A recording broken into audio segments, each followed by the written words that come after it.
Chapter 48 some aspects of corporate pyramiding. तो pyramiding क्या होता है कॉर्पोरेट फिनेंस में? ये एक स्पेकुलेटिव कैपिटल स्ट्रक्चर बनाया जाता है बहुत सारी होल्डिंग कंपनीज को मिला के। मेन पर्पस इसका होता है बहुत ही थोड़ी कैपिटल डाल के एक बहुत बड़ा बिजनेस कंट्रोल करना, ताकि जो मेन कंपनी है वो सब्सिडरी के प्रॉफिट्स को भी कंट्रोल कर सके। कितना डिविडेंड की फॉर्म में खुद को पे करना है, कितना रिटेन करना है, वो सब उसकी पॉलिसीज भी कंट्रोल कर सके। तो एक एग्जांपल लेके समझाता हूँ आपको। मान लो एक कंपनी है, उसको बोलते हैं अल्टीमेट ओनर।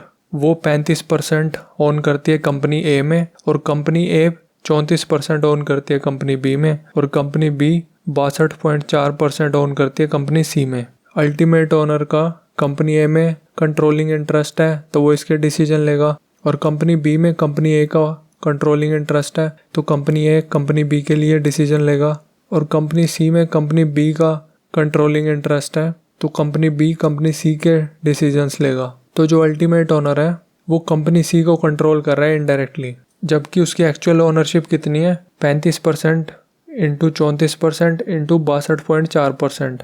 कंपनी सी में अल्टीमेट ओनर की 7.43% ही कैपिटल डली हुई है। तीनों को मल्टीप्लाई मार के आ जाएगा।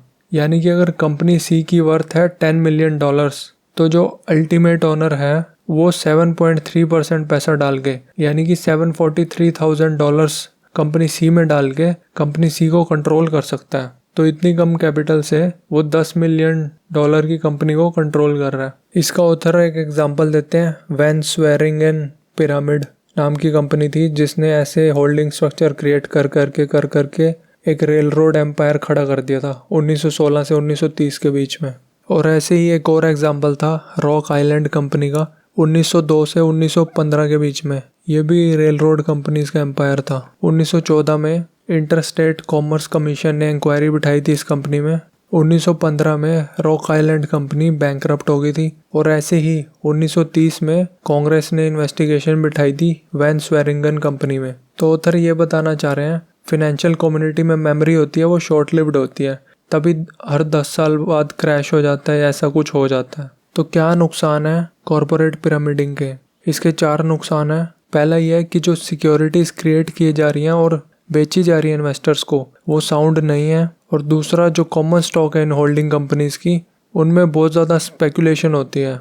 एकदम इनका प्राइस इंक्रीज हो जाता है जब भी अर्निंग पावर बढ़ती है फेवरेबल ईयर्स में, और उस टाइम पे बहुत ही वाइल्ड स्पेकुलेशन होती है। तीसरा ये प्रॉब्लम है, कंट्रोल उन लोगों के हाथ में होता है जिन्होंने कम कैपिटल इन्वेस्ट की हुई है।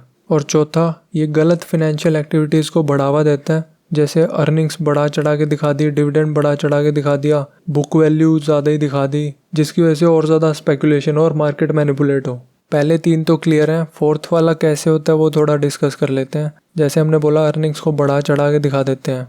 होल्डिंग कंपनीज क्या करती हैं? सब्सिडरीज से खुद को स्टॉक डिविडेंड दिलवा देती हैं, और फिर उन स्टॉक डिविडेंड्स को हाई प्राइजेस पे वैल्यू करती हैं, जिसकी वजह से उनकी अर्निंग पावर ओवरस्टेट हो जाती है। ऐसे डिविडेंड रिटर्न भी बढ़ा चढ़ा के दिखाई जाती है। पीरियोडिक स्टॉक डिविडेंड पे कर लेंगे खुद को ही, और उसकी मार्केट वैल्यू है जो वो करंट अर्निंग से ज़्यादा दिखाते हैं, क्योंकि मार्केट प्राइस है जो वो पहले जो 3 तरीके बताए उनसे वो मैनिपुलेट कर लेते हैं। अगर स्टॉक डिविडेंड की फॉर्म में जो डिविडेंड मिला है उसको हम मैनिपुलेटेड मार्केट प्राइस पे वैल्यू करेंगे तो अर्निंग्स भी ओवरस्टेट लगेंगी और डिविडेंड भी।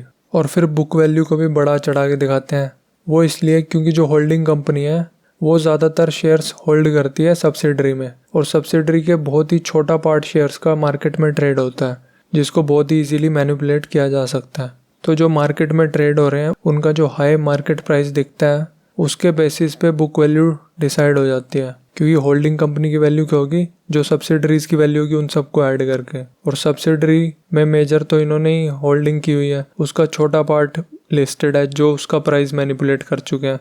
लेकिन ऑथर ये भी बोलते हैं कि अगर होल्डिंग कंपनी स्ट्रक्चर है तो इसका मतलब ये नहीं है कि गलत काम के लिए बनता है, वो अच्छे काम के लिए बनाया जा सकता है। जैसे कि डिफरेंट बिजनेस लाइन्स हैं कंपनी की, अगर उन सब को मैं कंबाइन करके यूज़ करूं तो मेरी कॉस्टिंग कम पड़ेगी मुझे एज़ कम्पेयर टू अगर मैं उन्हें अलग अलग ऑपरेट करूं। और दूसरा, इन्वेस्टमेंट और रिस्क को डाइवर्सिफाई करने के लिए भी होल्डिंग स्ट्रक्चर बनाया जाता है। या फिर कोई टेक्निकल एडवांटेज चाहिए फ्लेक्सिबिलिटी या कन्वीनियंस की फॉर्म में, उसके लिए भी बनाया जा सकता है। 1920s में बहुत ही खतरनाक तरीके की पिरामिडिंग हुआ करती थी पब्लिक यूटिलिटी कंपनीज में, जिसकी वजह से कांग्रेस को एक बहुत बड़ा स्टेप लेना पड़ा और एक एक्ट निकाला 1935 में, जिसमें पब्लिक यूटिलिटी कंपनीज को बोला गया कि अपना कैपिटल स्ट्रक्चर सिंप्लीफाई करो और ये फालतू की सब्सिडरीज हैं जो आपकी, इनको डिस्पोज करो, और अगर कोई भी एक्विजिशन वगैरह करनी है तो परमिशन चाहिए पहले गवर्नमेंट की।